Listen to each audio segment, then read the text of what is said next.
Vilnius. Kol žiema dar nesitvirtino, sportinis gyvenimas ribojasi salių sienomis. Čia vyksta Respublikos individualinis komandinės stalo teniso pirmenybės.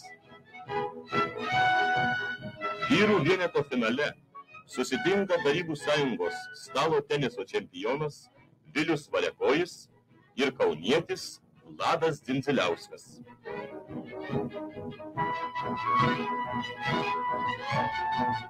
Įtemptą kovą laimėjo Šiaulių srities atstovas Variakojis. Moterų vieneto finale buvusi Respublikos čempionė Bronė Balaišienė pralaimėjo Tarybų Sąjungos stalo teniso čempioniai Onai Žilevičiūtei. Mišriajame dvejete Variakojis Balaišienė iškovojo pergalę prieš Onufrienko Žilevičiūtę.